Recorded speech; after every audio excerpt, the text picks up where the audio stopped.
धीरे धीरे एक नई नई जीवन शैली अपना वर्चस्व स्थापित कर रही है। नई जीवन शैली अपना वर्चस्व स्थापित कर रही है। साथ ही साथ हमें उपभोक्तावाद समाज देखने को मिल रहा है। चारों तरफ उत्पादन बढ़ाने पर जोर दिया जा रहा है, अर्थात चारों दिशाओं में सिर्फ और सिर्फ उत्पादन बढ़ाया जा रहा है।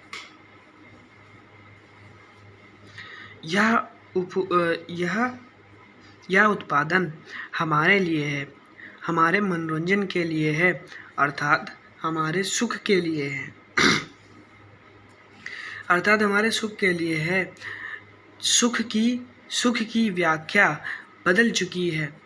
आज के समय में उपभोग ही सुख है, अर्थात आज के समय में नई नई चीज़ें खरीदना, विलासितपूर्ण सामग्रियों को खरीदना ही उपभोग है और यह उपभोग ही सुख है। एक सूक्ष्म बदलाव और आया है इस नई जीवन शैली में, अर्थात इस जो नई जीवन शैली आ रही है इसमें भी एक सूक्ष्म बदलाव है कि इस उत्पादन में पढ़कर हम यह भूल जाते हैं और जाने अनजाने में अपना चरित्र खराब कर लेते हैं और हमारी मानसिकता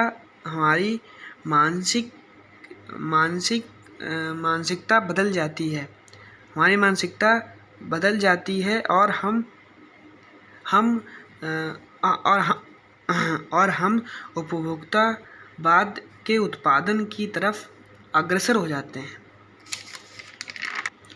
विलासितापूर्ण सामग्रियों से बाजार भरा पड़ा है और वे हमें अपनी तरफ अग्रसर करते हैं, संभ्रांत करते हैं। हमारा जीवन इन्हीं सामग्रियों पर टिका हुआ है। अर्थात बाजार में बहुत सी कीमती चीज़ें, नए ब्रांड की चीज़ें आई हुई हैं। हर दुकान पे आपको हर बाजार की गलियों में आपको सिर्फ और सिर्फ विलासितपूर्ण सामग्रियाँ ही मिलेंगी जो आपको अपनी सुंदरता से अपनी तरफ खींचना चाहेंगी और खींचती हैं और वे आपको लुभाने की निरंतर कोशिश में लगी रहती हैं। आप देख ही लीजिए, अगर आपको उदाहरण दिया जाए तो आप देख लीजिए कि एक टूथपेस्ट आपको लेना है तो उसके लिए आपको क्या सुनने को मिलेगा। आपको ऐसा टूथपेस्ट सुनने को मिलेगा जो आपके दांतों को मोती जैसा चमका दे, और तो और आपको ऐसा टूथपेस्ट भी मिलेगा जो आपके दांतों से आने वाली दुर्गंध को मिटा दे, और ऐसा टूथपेस्ट जो आपके मसूड़ों को ताकतवर बना दे और पूर्ण सुरक्षा प्रदान करे। अरे और लीजिए, और तो और आपको ऐसा टूथपेस्ट मिलेगा जिसमें मैजिक फार्मूला है, जो 2 से 3 पेस्ट मिलकर काम करेंगे। वह एक टूथपेस्ट वह तीनों काम करेगा। यही है टूथपेस्ट का मैजिक फार्मूला। और तो और कई टूथपेस्ट तो आपको ऐसे मिलेंगे जो बबूल और नीम की पत्तियों से निर्मित है, जो ऋषियों द्वारा निर्मित हैं, जो वनस्पतियों से निर्मित है। आपकी मर्जी, आप जो चाहें वह टूथपेस्ट ले सकते हैं। फिर आपने शायद कभी सोचा होगा कि अक्सर व्यक्ति अगर महंगा टूथपेस्ट लेता है तो महंगा ब्रश भी लेता है, क्योंकि अगर टूथपेस्ट महंगा है तो ब्रश तो महंगा होना ही चाहिए। आकार में अलग, रंग में अलग और सफाई करने में भी एकदम अलग होना चाहिए। और मुंह की दुर्गंध हटाने के लिए तो अब माउथ वॉश चाहिए, ताकि मुंह से दुर्गंध ना आए, ताकि मुंह से दुर्गंध ना आए। इससे हमारी सामग्री की सूची और भी ज़्यादा बढ़ जाती है,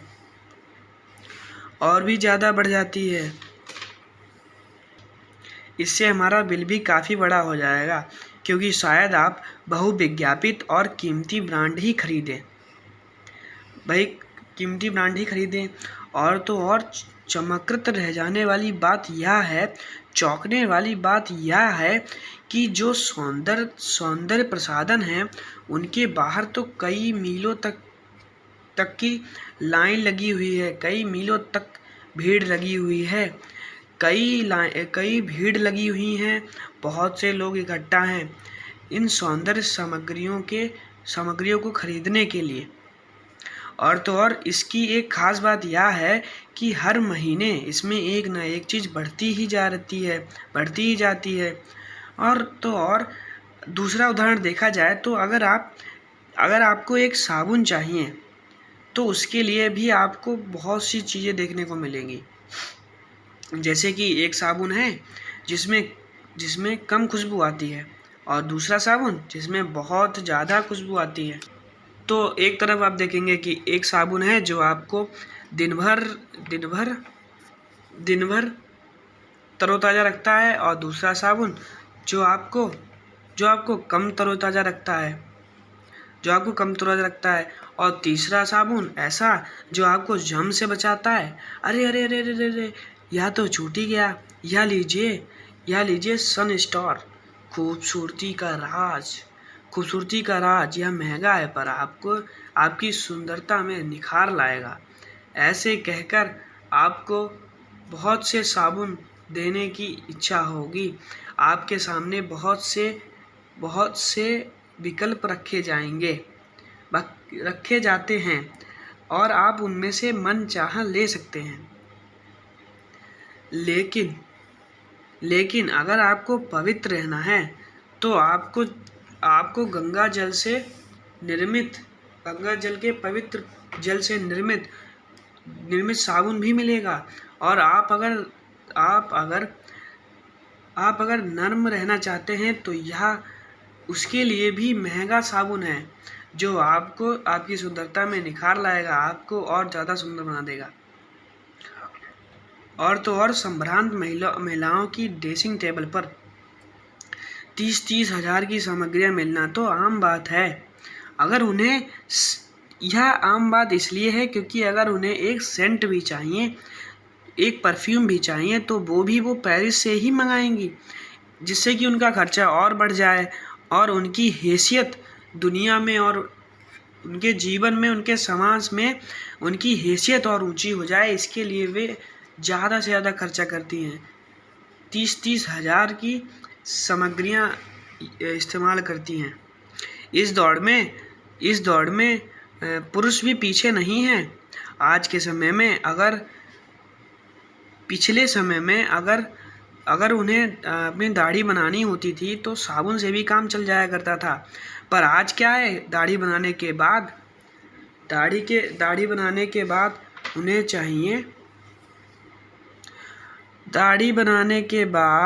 उन्हें चाहिए आफ्टर शेव और कॉलन बाद में आए।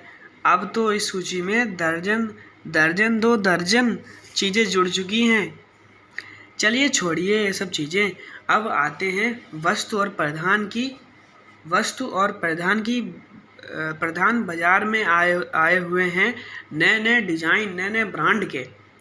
वस्त्र और परिधान का मतलब है कि वस्तुएं जो हम अपने दिनचर्या में यूज़ करते हैं, अपने जीवन में यूज़ करते हैं, वो वस्तुएं निर्धारित जीवन में। और परिधान का मतलब है पोशाकें, नई पोशाकें। आप आजकल देख रहे होंगे कि नए बुटीक हर जगह नए बुटीक खुल रहे हैं। नए परिधान बाजार में आ रहे हैं। इससे कि लोगों को ज़्यादा से ज़्यादा लुभाया जाए ज़्यादा से ज़्यादा खर्चा बढ़ाया जाए। तो यह है कि पिछले समय में घड़ी को समय देखने के लिए इस्तेमाल करते थे, जो कि 400 से 500 में आ जाया करती थी।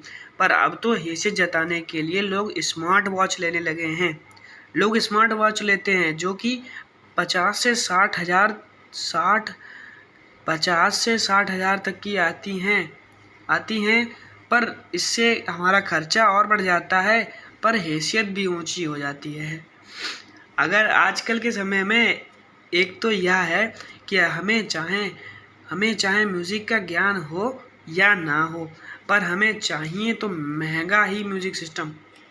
और तो और हमें अक्सर देखने को मिलता है कि कंप्यूटर काम करने के लिए लिया जाता है, पर बिना काम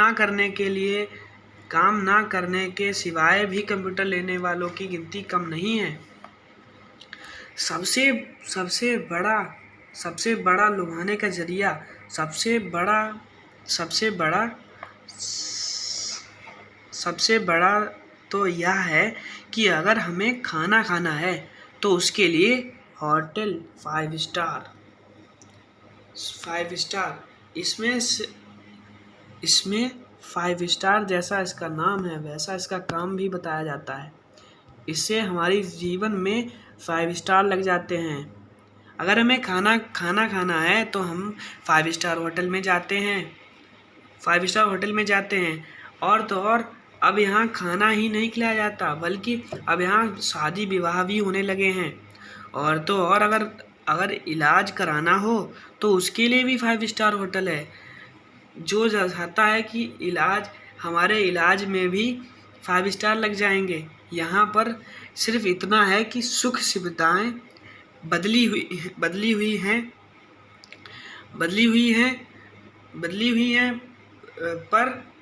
पर इसका 5 स्टार में इलाज कराने का सबसे बड़ा फ़ायदा है कि आप कई दिनों तक चर्चा में रहेंगे।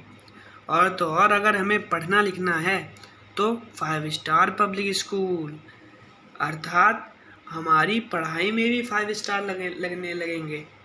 और तो और इतना ही नहीं, 5 स्टार की यूनिवर्सिटीज़ और कॉलेज भी जल्दी देखने को मिलेंगी। अब बात करते हैं एक नई स्थिति की। भारत में तो नहीं है यह स्थिति, पर यूरोप और अमेरिका में मरने से पहले अपने क्रियाक्रम और विश्राम का प्रबंध करके आप जा सकते हैं। एक दाम में आप अपनी कब्र को सजा सकते हैं। आप अपनी कब्र के आसपास हरी भरी घास लगवा सकते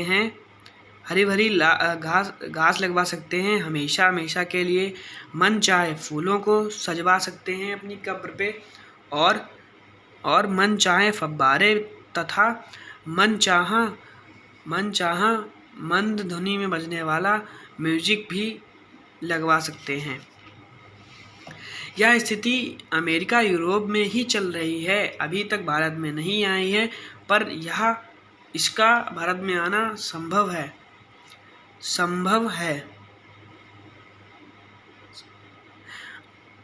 अब आते हैं सामंती संस्कृत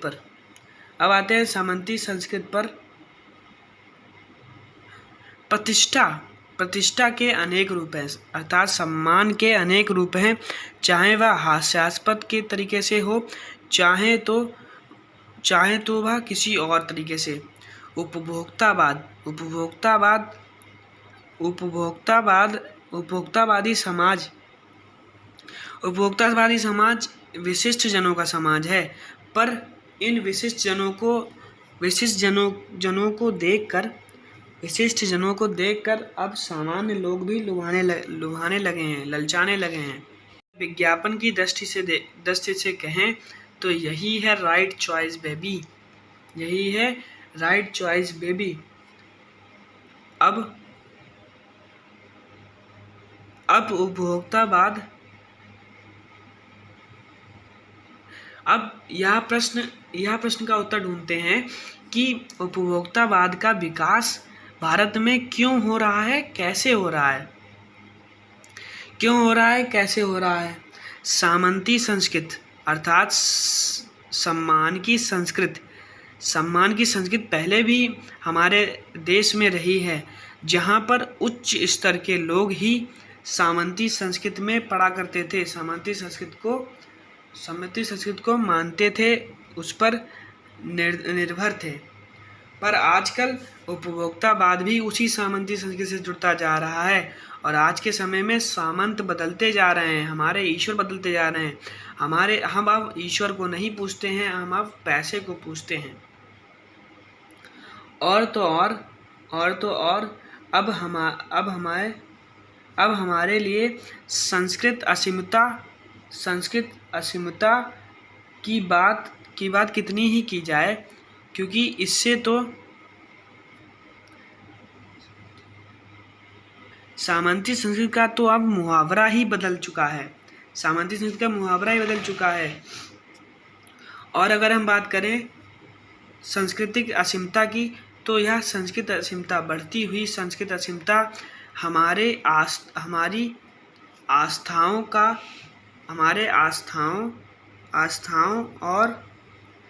आस्थाओं और परंपराओं का अवमूल्यन हो रहा है। इस संस्कृत असीमता के कारण हमारी परंपराओं और आस्थाओं का अवमूल्यन हो रहा है, अर्थात हमारी आस्था ईश्वर के लिए क्षीण हो रही है और हमारी परंपराएं नष्ट हो रही हैं। हम ऐसा इसलिए हो रहा है क्योंकि हम अब बौद्धिक संस्कृति अपना रहे हैं, पर हमें यह नहीं दिख रहा है कि पश्चिम के संस्कृत उपनिवेश बन रहे हैं। इससे हमें कुछ सीखना चाहिए, पर हम सीखते ही नहीं हैं। और तो और हम कभी भी आधुनिकता के समाज को अनुकरण की दृष्टि से देखते ही नहीं है। अर्थात यह जो भी समाज है, यह जो भी नया समाज है, यह सिर्फ एक नकल के सिवा और कुछ नहीं है। पर फिर भी हम यह जानते हुए भी आधुनिकता को अपना रहे हैं और इसको अपने जीवन में बड़ी अहमियत दे रहे हैं। अपनी आंखों पर पट्टी बांधकर इन विज्ञापनों पर विश्वास कर रहे हैं और यह जो विज्ञापन है यह हमें अपनी गिरफ्त में ले रहे हैं। इस संस्कृत असीमता ने हमारी नियंत्रक शक्तियों को चारों तरफ से क्षीण कर दिया है, अर्थात जो हमारा नियंत्रण अपने ऊपर था, वह नियंत्रण अब टूट चुका है, वह नियंत्रण अब हट चुका है और हमें यह नियंत्रक शक्तियों के क्षीण होने के कारण हम दिग्भ्रमित हो रहे हैं और हमारा जो जीवन है वह अन्य निर्देशित पर चल रहा है। हम अन्य लोगों द्वारा निर्देश दिए जाने पर ही कार्य करते हैं। और तो और यह विज्ञापन हमें सूक्ष्म बदलाव लाता है, हमारी मानसिकता को बदल कर रख देता है। और तो और इस विज्ञापन में वशीकरण है, इस विज्ञापन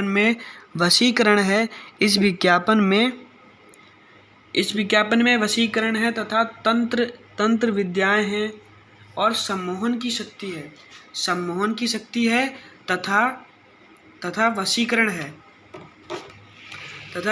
है और यह और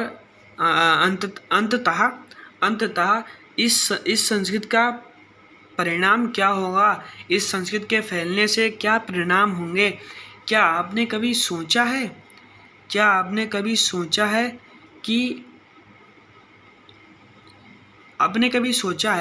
कि हमारी जो सीमाएं थीं, हमारी जो सीमाएं थी अब हम उन्हें लांघ रहे हैं और हम अपने आदर्शों को नीचा कर रहे हैं।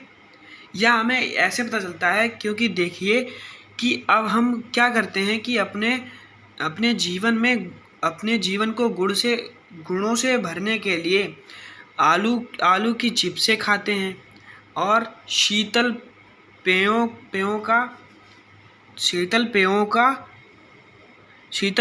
को पीते हैं ताकि हम अपने जीवन में गुण ला सकें, गुणों को स्थापित कर सकें। और तो और हम यहाँ कभी नहीं सोचते कि जो भी ये आधुनिक चीज़ें हैं जैसे कि पिज़्ज़ा हो गया, बर्गर हो गया, यह सब आधुनिक चीज़ें हैं क्या? यह सब चीज़ें हैं तो सिर्फ खाद्य सामग्री ही। यह जो अंतर बढ़ रहा है, यह हमारी शक्तियों और हमारी एकता को क्षीण कर रहा है। हमारा जीवन इस अंतर पे पढ़कर हमें सिर्फ और सिर्फ आक्रोश और अशांति ही प्रदान कर रहा है और हमारे अंदर इनकी भावनाओं को जन्म दिया जा रहा है। हम अपने धर्म की हंसी उड़वा रहे हैं। हम अपने लक्ष्य से भटक गए हैं। हम अपने लक्ष्य पर चल ही नहीं रहे हैं। हम अपने लक्ष्य से भ्रमित हो चुके हैं। हम अपने लक्ष्य को एक भ्रम समझ रहे हैं, पर हमें अपने लक्ष्य पर ध्यान रखना चाहिए जो कि हम नहीं कर पा रहे हैं और इससे हमारे धर्म की हंसी हो रही है और हमारा जो विकास के उद्देश्य हैं उनसे हम पीछे हटे जा रहे हैं।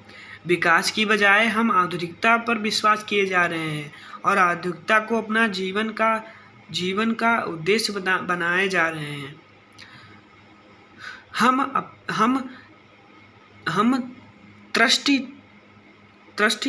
तत्कालीन लक्ष्यों का पीछा कर रहे हैं, अर्थात हम कूड़े के समान लक्ष्यों का पीछा कर रहे हैं, ना कि अपने धर्म के द्वारा निर्मित लक्ष्यों का पीछा कर रहे हैं। हमारी सीमाएं टूट रही हैं और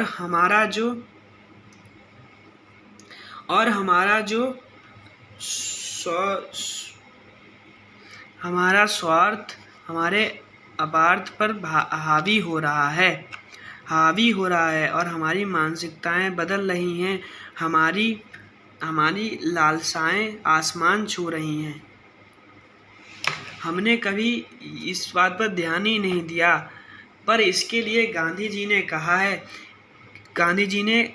ने कहा था कि हमें समाज के विकासों के लिए अपने दरवाजे खिड़कियां खुले रखने चाहिए, पर हमें अपनी नींव पर सबसे ज़्यादा ध्यान रखना चाहिए। पर यह उपभोक्तावाद हमारी नींव को तोड़े जा रहा है, हमारी नींव को कमज़ोर किया जा रहा है, जिससे कि हमें खतरा हो रहा है, हमें खतरा है।